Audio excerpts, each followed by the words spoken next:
முடியாது இருக்குமா. அந்த பகவத் காருண்யம்ங்கிறது எப்பேற்பட்டது அப்படின்னா, நம்ம எல்லாம் இவ்வளவு தப்பு பண்ணி இன்னைக்கும் சௌரியமா இருக்கோமேன்னா அவர் எவ்வளவு காருண்யம் நம்மள்ட்ட வச்சுட்டு இருக்கணும். நினைச்சு பாருங்க, நம்ம ஒரு நாள் பண்ற தப்புக்கு அவர் நம்மள ஒருவேளை பட்னி போடுறதுன்னு வச்சாருன்னு நினைச்சு பாருங்க. அந்த மாதிரி அவர் ஒரு ரூல் கொண்டு வரார். இன்னைக்கு நீ ஒரு தப்பு ஒண்ணு பெரிய தப்பு பண்ணிருக்க மாட்டோம், போன் பண்ணி தோ வந்துட்டே இருக்கேன், அப்பதான் ஆத்துல இருந்து இறங்கிருப்போம், இன்னும் ஒரு 10 மினிட்ஸ்ல இருப்பேன்னா அது பொய் தானே.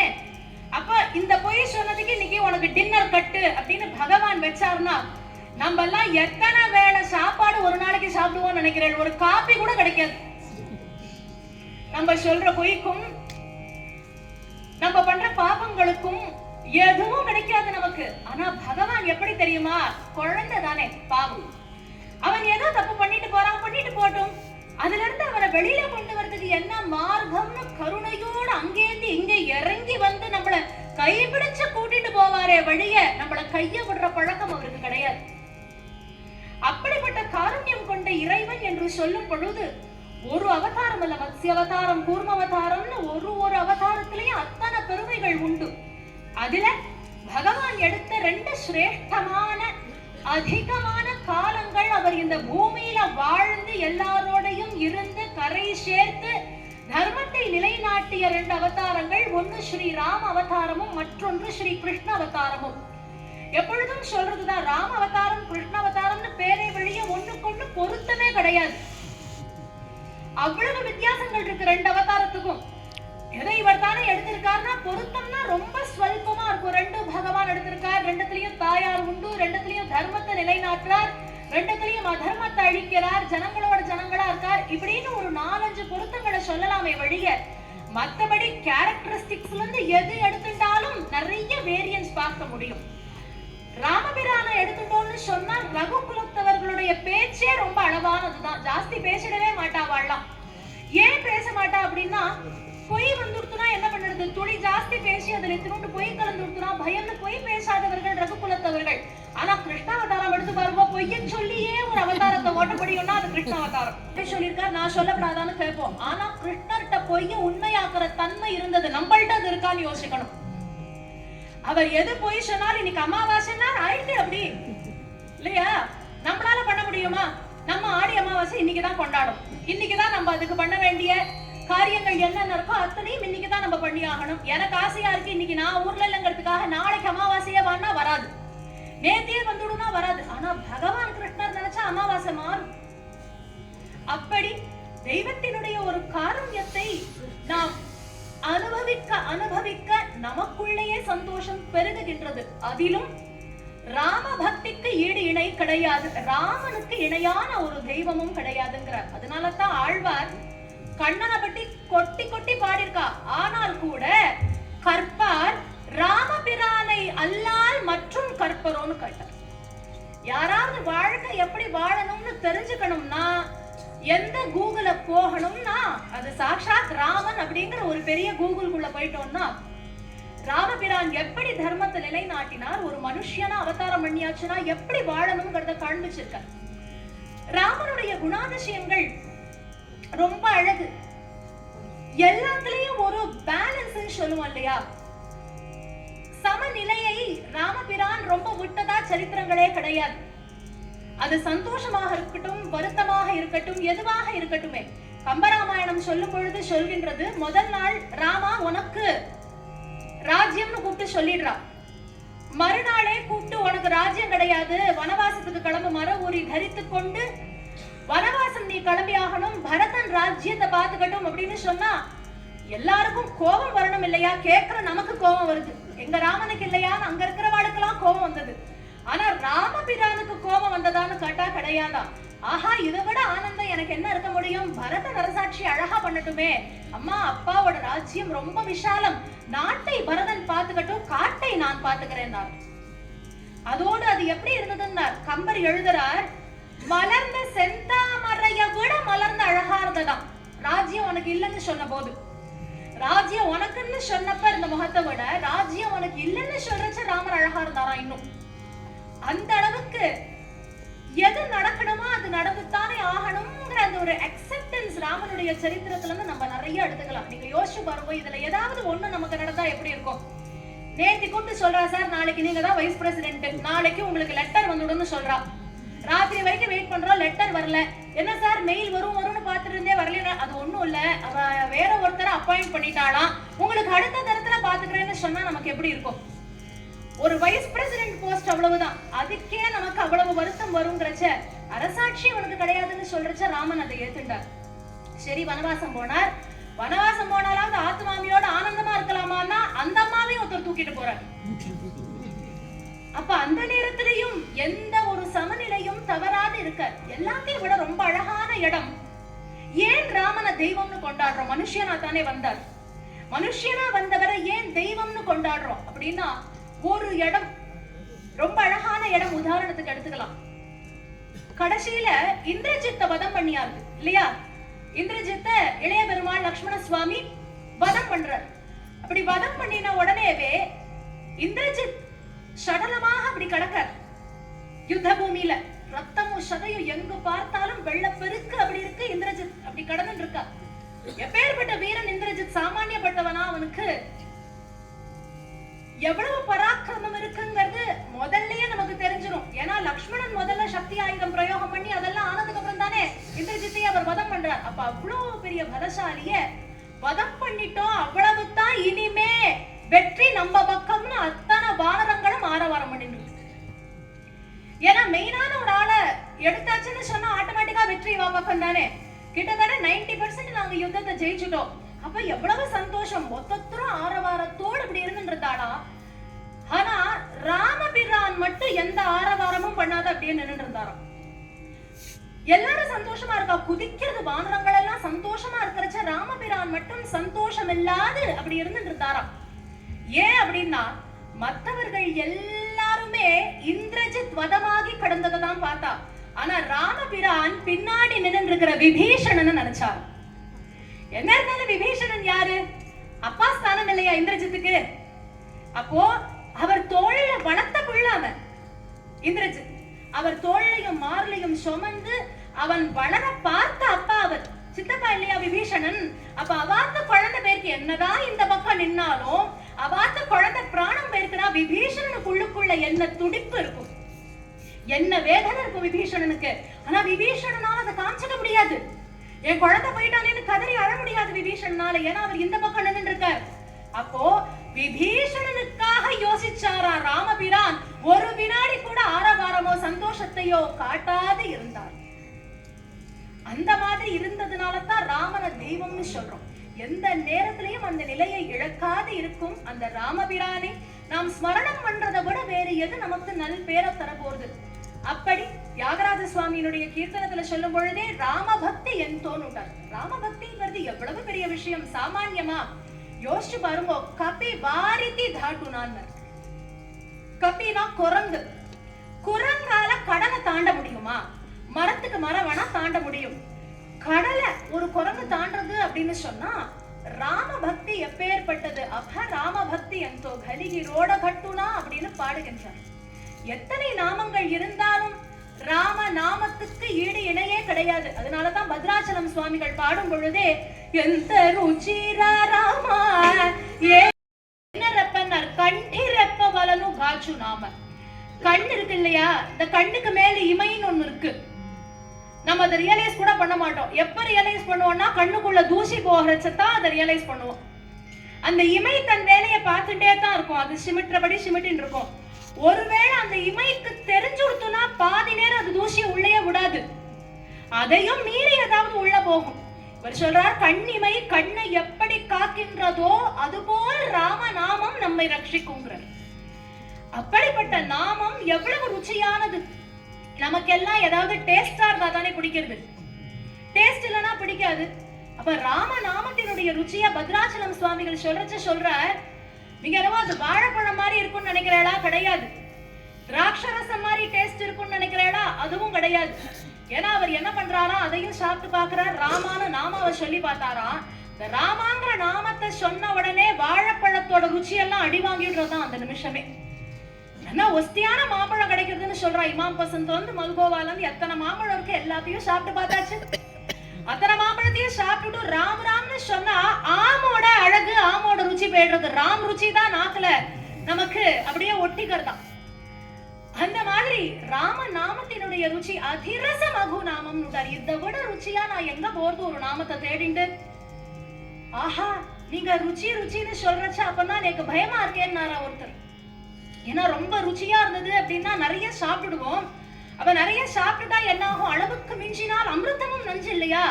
அப்போ ராமநாமம் ரொம்ப ருச்சிங்கிறத நிறைய எடுத்துட்டா என்ன ஆகுதுன்னா, கவலையா வேண்டாம். அளவு மிஞ்ச மிஞ்ச நன்றை தருமே வழிய நஞ்சாக மாறவே மாறாத. உள்ளுக்குள்ள இருக்கிற நஞ்செல்லாம் அது வெளியில தள்ளிடுமா ராமநாமம்.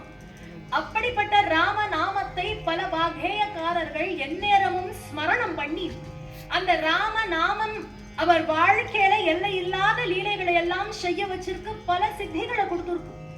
அப்படி பார்க்கும் பொழுது ராமநாமத்தினுடைய ஒரு மேன்மையை பாரத தேசம் முழுக்க பல வாகேயக்காரர்கள் நமக்கு சொல்லிண்டே வரா. அதுல பகவன் நாம போதேந்திராள் அப்படின்னு சொல்லக்கூடிய மகான், அவருடைய ஒரு சரித்திரம் நம்ம எடுத்துட்டோம் அப்படின்னு சொன்னாலே ராமநாமம் எவ்வளவு வேலைகளை செய்கின்றது. ஏன்னா நமக்கெல்லாம் என்ன அப்படின்னா, ஆபதாமபஹர்த்தாரம் தாதாரம் சர்வசம்பதாம் லோகாபிராமம் ஸ்ரீராமம்னு சொல்றோம்.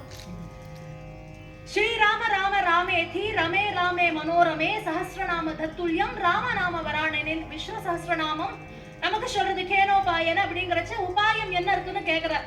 யாரு கேக்குறா? பார்வதி பரமேஸ்வரன் கேட்கிறாளாம்.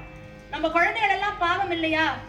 அவள்லாம் நித்தியம் சஹஸ்ரநாமம் சொல்றதுக்கு டைம் இருக்காதே, அவகாசம் இருக்காதே அவளுக்கு. இன்னும் காலம் போக போக போக அவளுக்கு நாட்டங்களும் வேற விஷயங்கள்ல போகும், பொறுப்புகள் அது இதுன்னு பலு ஜாஸ்தியாயிண்டே போயிடுமே. அப்ப சஹஸ்ரநாமம் சொல்ற பலன் அவளுக்கு கிடைக்கணும்னா என்ன பண்ணணும்னு கேட்கிறா. அதற்கு உபாயம் இருக்கா? நம்ம குழந்தைகள் கரை சேர்றதுக்கு என்ன வழின்னா, அப்ப பரமேஸ்வரன் சொன்னதுதான் ஸ்ரீராம ராம ராமேதி. 3 தரம் ராம நாமத்தை அவ சொன்னா போரும், சஹஸ்ரநாமம் சொன்ன பலன் அவளுக்கு கிடைக்கும்னு சொல்றான். இப்ப 3 எப்படி 1000 ஆகும் இல்லையா? 3 தான். நான் இங்க எடுத்துட்டு வந்து இப்ப இங்க 3 சுவிட்ச் 4 சுவிட்ச் இருக்குன்னா நான் இதை 4000ன்னு சொன்னா நீங்க எடுத்து போயிடும். 3 3ஆகத்தானே இருக்க முடியும். அது எப்படி 1000 ஆகும்னா, சம்ஸ்கிருதத்துல கடப்பியாதி சங்கியன்னு ஒண்ணு இருக்கு. அந்த சங்கியை படி ஒவ்வொரு லெட்டருக்கும் ஒரு நம்பர் இருக்கு. இப்போ ABCD ஆல்பபெட்ஸ்க்கே 1 2 3ன்னு நம்ம நம்பர் போடுறோம் இல்லையா? 26Z அப்படின்னு சொல்றோம். அந்த மாதிரி சம்ஸ்கிருதத்திலயும் சரி தமிழ்ல எல்லாத்துக்குமே நம்பர்ஸ் உண்டு. அதுல சம்ஸ்கிருதத்துல இந்த யா ரா லாவ அப்படிங்கறச்ச ராவோட நம்பர் 2, பா ப ப ப ம அப்படிங்கறச்ச மாவோட நம்பர் 5. இப்போ ரா ம அப்படின்னு இருக்கு இல்லையா? இப்போ ராவுக்கு என்ன நம்பர் சொன்னேன்? 2. மாவோட நம்பர் 5. இப்போ 2 5 என்ன ஆகுதுன்னு பார்த்தா 2 × 5 10. அப்ப 3 தரம் சொல்லியாச்சுன்னா 10 × 10 × 10 1000 நமக்கு டிரைவ் ஆயிடுறது. சஹஸ்ரம் அங்க டிரைவ் ஆயிடுறது நமக்கு. அதனால தான் 3 தரம் ராமநாமத்தை சொன்னால் சஹஸ்ரநாமம் சொன்னதுக்கான பலன் நமக்கு கிடைக்கிறதுன்னு. அப்படி ஒரு தரம் இல்ல 2 தரம் இல்ல, ஒரு நாளைக்கு 10,008 தரமாவது அந்த நாமாவை சொல்லணும், 1,08 தரம் சொல்லணும் அப்படின்னு பிரியப்பட்டு தான் மட்டும் இல்ல எல்லாரையும் சொல்ல வைக்கணும்னு ஆசைப்பட்ட மகானுபாவர் யாருன்னு பார்த்தா பகவன் நாம போதேந்திர சரஸ்வதி சுவாமிகள். போதேந்திராளுடைய சரித்திரம் நம்ம எடுத்துட்டோம் அப்படின்னு சொன்னா, அவ எல்லாருமே இந்த யாத்திரைகள் செய்யறதுங்கிறது உண்டு. அப்படி யாத்திரை பண்ணிட்டு வரும் பொழுது லக்ஷ்மிதர கவி அப்படின்னு சொல்லக்கூடியவாள பார்க்கணும், பகவன் நாம கௌமுதின்னு சொல்லக்கூடிய ஒரு கிரந்தமானத அவள்கிட்ட இருந்து வாங்கி படிக்கணும்னு அவருக்கு ஆசை. அதை தெரிஞ்சுக்கணும் அப்படிங்கிறதுக்காக அந்த பக்கம் போற. அப்போ லக்ஷ்மிதர கவியில அவருடைய பிள்ளை இருக்கார். அந்த பிள்ளையானவர் வெளியில வந்து புஸ்தகத்தை கொடுத்தாராம், கிரந்தத்தை கொடுத்தார். இவர் திண்ணையில உட்கார்ந்து ராத்திரி படிச்சுட்டு இருக்கார். ராத்திரி நேரம் திடீர்னு அக்காலத்துல பார்த்தா ஜெகநாத கவி அவர் வீட்டு கதவை போட்டு தட்டு தட்டு தட்டுன்னு ஒருத்தர் தட்டுறான். எப்படி இருந்தான்னா ஒருத்தர் வந்தனர்னு பார்த்தாலே தெரியறது. அவர் கூட ஒரு அம்மா இருக்கா. அந்த அம்மா எப்படி இருக்கான்னு பார்த்தா மிளேச்ச உடையில இருக்காளாம். ஃபுல்லா க்ளோஸ் பண்ணிட்டு மிளேச்ச உடையில வந்துட்டு இருக்கா. அப்போ ராத்திரி நேரத்துல கதவை தட்டின உடனே அவளுக்கு புரியல, என்னன்னு வந்து வெளியில பார்த்து என்ன ஆச்சுன்னு கேட்டார். அப்ப அந்த அண்ணன் சொல்றார், நாங்க 2 பேர் கல்யாணமானவா, இவ என்னோட மனைவி. கல்யாணமாகி நாங்க 2 பேரும் யாத்திரைக்கு புறப்பட்டோம். அப்படி புறப்பட்டு போறச்சு ஒரு இடத்துல நாங்க தங்கினோம். உள்ளுக்குள்ள இடம் இல்லைங்கிறதுனால வெளியில திண்ணையில தூங்கிட்டு இருந்தோம். அப்படி தூங்குறச்ச என்னுடைய மனைவி ஆனவளை சில பேர் கடத்திட்டு போய் அவளை படாத பாடுபட்டி அவளை ரொம்ப நாசம் பண்ணி அனுப்பிட்டான். நானும் எனக்கு அவ எங்கெல்லாம் தேடி பார்த்தேன், ஆனா கிடைக்கல.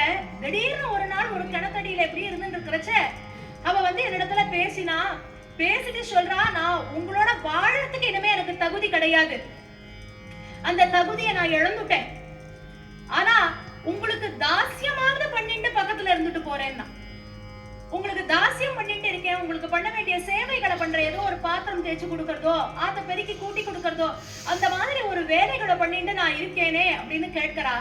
எனக்கு அவளை விட்டுட்டு வர மனசு இல்ல, அந்த மாதிரி அவளை தள்ளி வைக்கிறதுக்கும் எனக்கு எண்ணம் இல்ல. இப்ப இதற்கு என்ன உபாயம் இருக்குன்னு தெரியல. என்னுடைய மனைவிக்கு ஏற்பட்ட இந்த நிலைமையில இருந்து அவளுக்கு எப்படி விமோசனம் கிடைக்கும், நாங்க திரும்ப சேர்ந்து வாழ முடியுமா என்னன்னு தெரியலையே, சாஸ்திரத்துல அதுக்கு இடம் இருக்கா என்ன அப்படின்னு அவர் கொட்டி தீக்கிறாராம், கதறி அழுகின்றாராம். சின்ன வயசு அந்த கவி சொல்ற, இவ்வளவு தானே சமாச்சாரம், இவ்வளவு தானே சமாச்சாரம், கவலையே வேண்டாம், 3 தரம் ராமநாமாவை சொல்லிட்டு 2 பேரும் சேர்ந்து வாழுவோம், 3 தரம் ராமநாமாவை சொல்லுங்க, சேர்ந்து வாழ ஆரம்பிச்சுடுங்க அப்படின்னாராம். அப்போ உள்ளேந்து அவ அம்மா வந்தாளாம், பாட்டி வந்து சொன்னா, என்னடா இப்படி தப்பா தீர்ப்பு கொடுக்கற, என்னடா இப்படி தப்பா தீர்ப்பு கொடுக்கறன்னு கேட்டா. தப்பாவா, என்னமா சொன்னேன் அப்படிங்கறச்ச, நீ தப்பா சொல்லிட்ட, என்னத்துக்கு 3 தரம் ராமநாமம் சொல்லணும், 1 தரம் ராமநாமா சொல்லிட்டு அவ சேர்ந்து வாழலாம். ஏன்னா 1 தரம் ராமநாமா இந்த பக்கம் தராசுல, இந்த பக்கம் நம்ம பண்ற பாவங்களை எல்லாம் வச்சா கூட எத்தனை பாவம் பண்ணினாலும் அதற்கு மீறி கிளீன் பண்றதுக்கு இந்த ராமநாமாக்கு வெயிட் இருக்கான். அடிக்கிட்டே போன பாவத்தை எவ்வளவு அடிக்கிட்டு போனாலும் அத்தனை பாவங்களை நம்மளால பண்ண முடியாதுங்கிற ஒரு ராமநாமாக்கு ஈக்குவலான பாவங்களை நம்மளால பண்ண முடியாதா, அவ்வளவு விசேஷம் ராமநாமம். எதுக்கு 2 வாட்டி வேஸ்ட் பண்றேன்னாலும் 1 தரம் சொன்னாலே போரும், பிராயஷ்சித்தம் அதுதான், 2 பேரும் சேர்ந்து வாழட்டும் அப்படின்னா. இத கேட்டு இருக்கார் போதேந்திராள், உட்கார்ந்து திண்ணையில எல்லாத்தையும் கேட்டு இருக்கார். அப்போ அவளுக்கே சம்சயமா இருக்கு, அப்படி 1 தரம் சொன்னா எல்லாம் சரியாயிடுமா, அது பிராயஷ்சித்தம் ஆயிடுமா, எனக்கு புரியலையே அப்படிங்கறச்ச போதேந்திராள் சொல்றாராம், 2 பேரும் ஒண்ணு பண்ணுங்க, இப்ப இவாத்த தட்டினோ இல்லையோ, இந்த மாதிரி ஊர்ல இருக்கிற அத்தனை பேர் கதவையும் தட்டுங்க, எல்லாராத்தையும் தட்டிட்டு நாளைக்கு காத்தால டைம் சொல்ற, இத்தனை மணிக்கு எல்லாரையும் வர சொல்லுங்க, குளத்துக்கிட்ட எல்லாரையும் வர சொல்லிடுங்க அப்படின்னு சொல்றான். சரி நான் வர சொல்றோம்னு வீடு விடா போறா, வீடு விடா போய் நாளைக்கு வந்துருக்கோம், நாளைக்கு வந்துருங்கன்னு அவாவா நடுராத்திரியில ஆரோ வந்து கதவை தட்டுறாளே, காத்தால வந்து சேருங்கன்னா இது என்ன சமாச்சாரம்னு தெரியலையே, அவளுக்கு எல்லாம் இன்னும் கியூரியாசிட்டியும் அப்படி ஏறிட்டு போறது, என்னன்னு பார்த்தே தீரணும்னு. மறுநாள் காலங்கார்த்தால பார்த்தா இந்த தம்பதிகள் லட்சுமிதர கவியாத்துல இருந்து இருக்கிறவா போதேந்திராள் இவாள்லாம் போறதுக்கு முன்னாடி அங்க அப்படி ஒரு கூட்டம் கூடிட்டான். காலங்காலமா அப்படிதான் கூட்டம் அப்படி கூடி விட்டது. உடனே இவ அப்பதான் வரா, பார்த்தாலே தெரியுது மிளேச்ச உடையில அவ வரா. அப்ப நடந்த சமாச்சாரத்தை எல்லாம் சொல்றா, இந்த மாதிரி ஆயிடுச்சு அப்படின்னு சொல்லி போதேந்திராள் உடனே சொன்னார், 1 தரம் ராமநாமாவை சொல்லி இந்த குளத்துல முங்கி எழுந்துக்கணும் அப்படின்றார். முங்கி எழுந்துக்கிற பொழுது ஒரு ஆச்சரியம் ஏற்பட போறதுங்கிறது அவருக்கு தெரியும். ஆனா அந்த ஆச்சரியம் ஏன் நிகழ வேண்டும் என்றால், ராமநாமத்துக்கு அந்த சக்தி இருக்குங்கிறது உலகத்துல இருக்கிற அத்தனை பேரும் உணரணுங்கிறதுக்காக அப்படி ஒரு லீலை. இது நடந்தாத்தானாங்கிறது கிடையாது. ஆனா எல்லாருக்கும் தெரியணுமே, நமக்கு எல்லாம் ப்ரூஃப் இல்லாம பேசினா சரி வர மாட்டேங்கிறதே. எதுவானாலும் நமக்கு ஒரு ஆதாரம் வேண்டியிருக்கு. எதுவாக இருந்தாலும் சட்டசபை வரைக்கும் எல்லாத்துக்கும் ஆதாரம் தானே வேண்டியிருக்கு. இன்னைக்கு மாத்தி அதை தான் கேட்டு இருக்கா ஒத்துக்கிறோம். அப்படி இருக்கும் பொழுது ராமநாமம் அப்படின்னா இப்ப ப்ரூவ் பண்ண வேண்டிய ஒரு கட்டத்துல இருந்துருக்கே, என்ன பண்ணுறது அப்படிங்கிறச்ச இவ 2 பேரும் போனா. அவ அதே மிளேச்ச உடையில போறான். அவ மிளேச்ச உடையில 2 பேரும் கைய பிடிச்சுண்டா ராமன பகவன் நாமாவை பிரார்த்தனை பண்ணிட்டு சொல்லி அந்த குளத்துக்குள்ள அப்படி முங்கினாலாம். முங்கி எழுந்துக்கிறச்ச என்ன ஆச்சரியம், அவ பிளேச்ச உடைய காணும். அவ தொலைஞ்சு போற அன்னைக்கு எப்படி மங்கள வஸ்திரத்துல இருந்து எல்லாம் உடுத்திட்டு இருந்தாளோ, நெத்தி நிறைய குங்குமமும் அவளுடைய மூக்குத்தியும் காதுல குண்டலமும் அந்த சௌமாங்கல்யம் அவளுக்கு எப்படி இருந்ததோ அதே மாதிரி எழுந்து வந்தாலும், அதே புடவையோட எழுந்து வந்தாலும், குளத்துல அவ எழுந்து வந்தாலும். அப்போ ராமநாமத்தினுடைய ஒரு மேன்மை என்ன அப்படிங்கறத இந்த இடத்துல போதேந்திராள் அத்தனை பேருக்கும் உணர்த்துகின்றார். ராமநாமம் என்று சொல்லக்கூடியது பாவங்களை நம்மிடத்தில் இருந்து அறவே அகற்றக்கூடியது. அதனாலதான் கம்பருடைய பாடல் திண்மையும் பாவமும் சிதைந்து தேயும் என்றார். திண்மையும் பாவமும் பண்ணிட்டு இருக்கிற பாவம், பண்ணின பாவம் பண்ண போற பாவம் இவை எல்லாம் அக்னியில போட்ட தர்பை மாதிரி உரு தெரியாமல் பொசுங்கி போய்விடுமா. அப்ப இதெல்லாம் கேக்குறச்ச நமக்குள்ள ஒரு சந்தோஷம். அப்ப நிறைய பாவங்கள் பண்ணிட்டே போகலாம், ஒன்னும் பிரச்சனை